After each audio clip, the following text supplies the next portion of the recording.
बिस्मिल्लाहिर्रहमानिर्रहीम। जैसा कि हम देख रहे हैं कराची के अंदर लोकल बल्दियाती इलेक्शन और उसके साथ साथ दूसरे अज़ला में भी तकरीबन 16 के करीब अज़ला हैं जिनमें इलेक्शन हुए। तो मैं सबसे पहले तमाम विनिंग कैंडिडेट को जो फ़तह याब हुए उनको मुबारकबाद पेश करता हूँ। और जमहूरियत की खूबसूरती ये है, जमहूरियत का हुस्न ये है, जमहूरियत की मजबूती ये है कि एक दूसरे के मैंडेट को तस्लीम किया जाए। और वहाँ पे देखने में आया कि बड़ी तादाद के अंदर हक दो तहरीक के जो सरबराह हैं हाफिज़ नईमुर रहमान साहब, उन्होंने बड़ी ज़बरदस्त कैंपेन की और बड़े ज़बरदस्त अंदाज़ में इलेक्शन कंटेस्ट किया। और ज़्यादा से ज़्यादा उन्होंने नौजवानों का इंतखाब किया अपने टिकट के लिए और नौजवानों को टिकट दी, जिसमें नौजवानों ने बड़ी बढ़ चढ़ कर मेहनत की और बड़े ज़बरदस्त अंदाज में फिर उन्होंने सीटें निकाली और इस वक्त वो विनिंग पोजीशन में आ गए हैं, अपना मेयर बनाने की पोजीशन में तकरीबन आ चुके हैं। और तहरीक इंसाफ ने बड़ा ज़बरदस्त वहाँ पे इलेक्शन कंटेस्ट किया, जिसकी अब तक 42 से 43 सीटें हो चुकी हैं। लेकिन इसमें इलेक्शन कमीशन का किरदार इंतहाई मुतनाज़ा रहा है। वो इलेक्शन को जो शफाफियत इलेक्शन के अंदर होनी चाहिए थी वो हमें नज़र नहीं आई।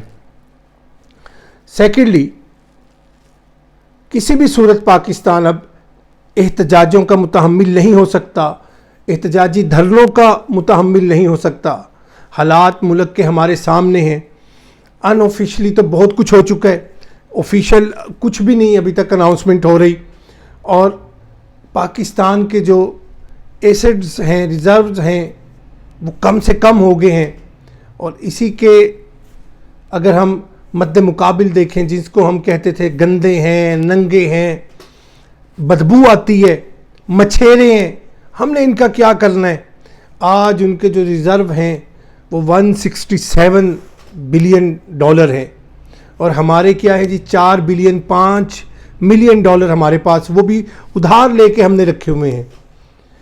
इस नाअहली का तोड़ ये है कि तमाम पॉलिटिकल सियासी पार्टीज़ पाकिस्तान के नौजवानों को ज़्यादा से ज़्यादा अपनी पार्टीज़ के अंदर जगह दें, उनको टिकट दें, उनसे इलेक्शन कंटेस्ट करवाएं, ताकि जब नई सोच, नया शऊर, नया जनून पार्लियामेंट के अंदर पहुंचता है वो ज़्यादा से ज़्यादा काम करता है, कामयाबियां ज़्यादा मिलती हैं। आज एक हमारे MNA और MPA की सोच ये हो गई है कि मैं गली बनाऊंगा, मैं नाली बनाऊंगा, मैं सीवरेज का निज़ाम जब लेके आऊँगा तो मुझे वोट मिलेंगे। याद रखिएगा, ये सारे पाकिस्तान के लिए मेरा पैगाम है और पाकिस्तान के नौजवानों के लिए मेरा पैगाम है कि एक MNA का और MPA का ये काम ही नहीं होता कि वो गली बनाए, वो नाली बनाए, वो सीवरेज के लिए फ़ंड निकलवाए।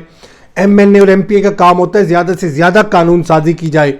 और जितनी कानून साजी होगी, जितनी ज़्यादा कानून साजी की जाती है, उतना आवाम को रिलीफ मिलता है, उतना आवाम खुशहाल होती है, मुआशरा मजबूत होता है, मईशत मजबूत होती है। और मैं 12 मरतबा अपने इन व्लॉग्स में ज़ोर देता हूँ कि लोकल बल्दियाती इलेक्शंस जो हैं ये रेगुलर होने चाहिए।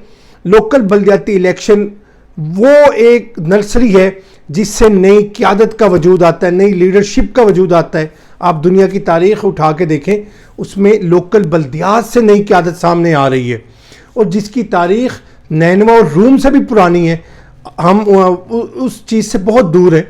हम पाकिस्तान को 75 सालों में एक भी मुकम्मल निज़ाम नहीं दे सके और जहाँ पे सूबे खुद मुख्तार हुए हैं वहाँ पे वफाक भी कमज़ोर हुआ है। कि जैसे कि इस वक्त पाकिस्तान के जो 4 सूबे हैं वो चारों तकसीम हैं, क्योंकि उनमें एक निज़ाम ही नहीं है। इसलिए हमें जद्दोजहद करनी चाहिए कि पाकिस्तान के अंदर यकसा लोकल बल्दियाती निज़ाम एक ही दिन का होना चाहिए और एक निज़ाम हो, हम तरक्की करें। लोकल बल्दियात से मुआशरा मजबूत होता है, रेवेन्यू इकट्ठा होता है, मईशत मजबूत होती है, रोज़गार के मसाइल हल होते हैं, तालीम और सेहत के मसाइल हल होते हैं। जो म्यूनसिपल कमेटी है, जब इसका वजूद आता है और ये मजबूत होती है तो बहुत से मसाइल आपके तकरीबन 75% आपके मसाइल हल हो जाते हैं। इसी के साथ वस्सलामु अलैकुम।